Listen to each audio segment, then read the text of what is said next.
എല്ലാവർക്കും നമസ്കാരം. കർക്കിടക മാസമൊക്കെ അല്ലേ, അപ്പം നമുക്കിന്ന് പത്തിലത്തോരൻ എങ്ങനെ ഉണ്ടാക്കാമെന്ന് നോക്കിയാലോ. ഈ മാസത്തിൽ പത്തില കഴിക്കുന്നത് ആരോഗ്യത്തിന് വളരെ നല്ലതാണ്. എനിക്ക് ശരിക്കുള്ള പത്തിലകളൊന്നും കിട്ടിയില്ല. കർക്കിടക മാസത്തിലെ പത്തിലകൾ എന്ന് പറഞ്ഞിട്ട് ഞാൻ മുമ്പ് ഒരു വീഡിയോ ചെയ്തിട്ടുണ്ട്, അതൊന്ന് കണ്ടു നോക്കൂ. അതാണ് ശരിക്കുള്ള പത്തിലകൾ. പിന്നെ എനിക്ക് കിട്ടിയത് വെച്ചിട്ട് ഞാനൊരു പത്തിലത്തോരൻ സംഘടിപ്പിച്ചു. ഇന്ന് ഞാൻ എടുത്തത് ഇതൊക്കെയാണ്. പ്രഷർ ചീര, മധുരച്ചീര എന്ന് പറയും.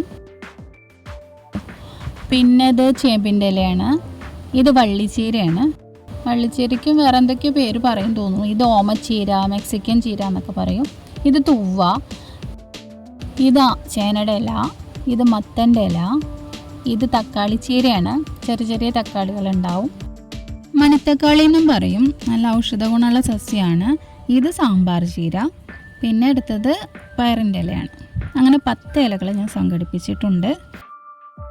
എല്ലാതും അരിഞ്ഞെടുത്തിട്ടുണ്ട്. എല്ലാതും സെപ്പറേറ്റ് തന്നെ അരിയുന്നതായിരിക്കും നല്ലത്. എന്താ വെച്ചാൽ വീതി കൂടിയതുണ്ടല്ലോ, പരപ്പ് കൂടിയതുണ്ടല്ലോ, അത് നമ്മൾ മാല പോലെ കിടക്കും. അതൊന്ന് ചീന്തിയിട്ട് അരിയണതാണ് നല്ലത്. പിന്നെ വള്ളിച്ചീരയൊക്കെ വള്ളി തന്നെ അരിയാം.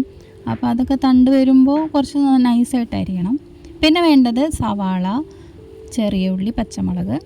ഇനി ഞാൻ എടുക്കുന്നത് ഇരുമ്പ് ചീനച്ചട്ടിയാണ്. ഇരുമ്പ് ചീനച്ചട്ടിയിലെ ഇലക്കറികൾ ഉണ്ടാക്കുന്നത് നല്ലതാണെന്ന് പറയും. എണ്ണ ചൂടാവുമ്പോൾ നമ്മൾ അരി പൊട്ടിക്കണം. എന്നിട്ട് വേണം അരിഞ്ഞു വെച്ച ഉള്ളിയും പച്ചമുളകും ഒക്കെ ചേർക്കാൻ.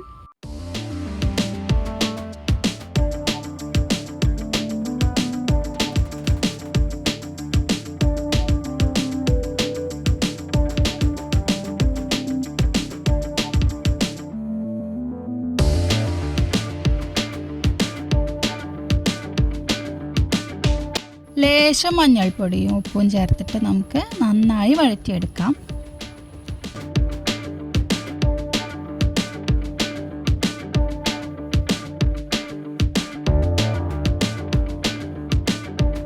ഏകദേശം ഈ പരുവാകുമ്പോൾ നമുക്ക് തേങ്ങ ചേർത്ത് കൊടുക്കാം. തേങ്ങ ചിരകിയത്.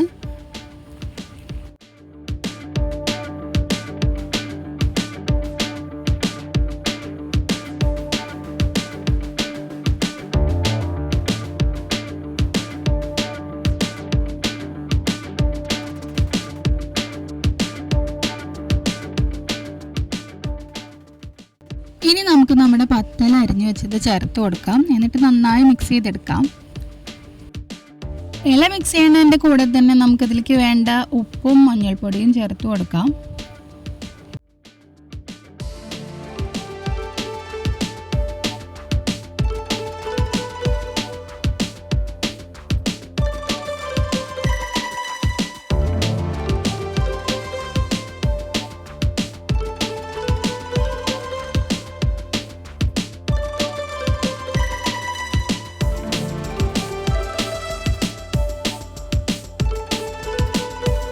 ഇപ്പം അത് നന്നായി മിക്സ് ചെയ്തെടുത്തിട്ടുണ്ട്. ഇനി നമുക്കത് അമർത്തി വയ്ക്കാം.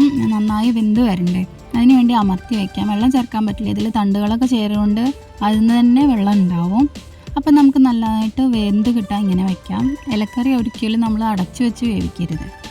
ഇനി ഇതിൽ വെള്ളം വറ്റാൻ വേണ്ടി നമ്മൾ ചീനച്ചട്ടിയുടെ സൈഡിലേക്ക് ഇങ്ങനെ കയറ്റി വെച്ചിട്ട് ഓട്ടമുള്ള ചട്ടുകാണ് ഞാൻ എടുക്കുന്നത്.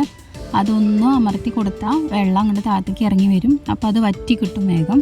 അപ്പോൾ നമുക്ക് ഈ തോരൻ നല്ല ഉലർന്ന് കിട്ടും. അതിന് വേണ്ടിയിട്ടാണ് നമ്മൾ അങ്ങനെ ചെയ്യണത്.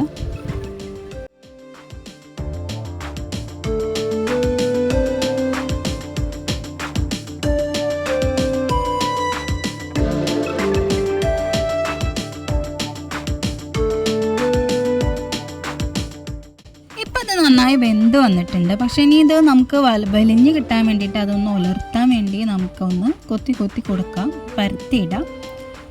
ഇങ്ങനത്തെ ചട്ടകം വെച്ച് കൊത്തുമ്പോൾ നമുക്ക് നല്ല ഉലർന്ന് കിട്ടും.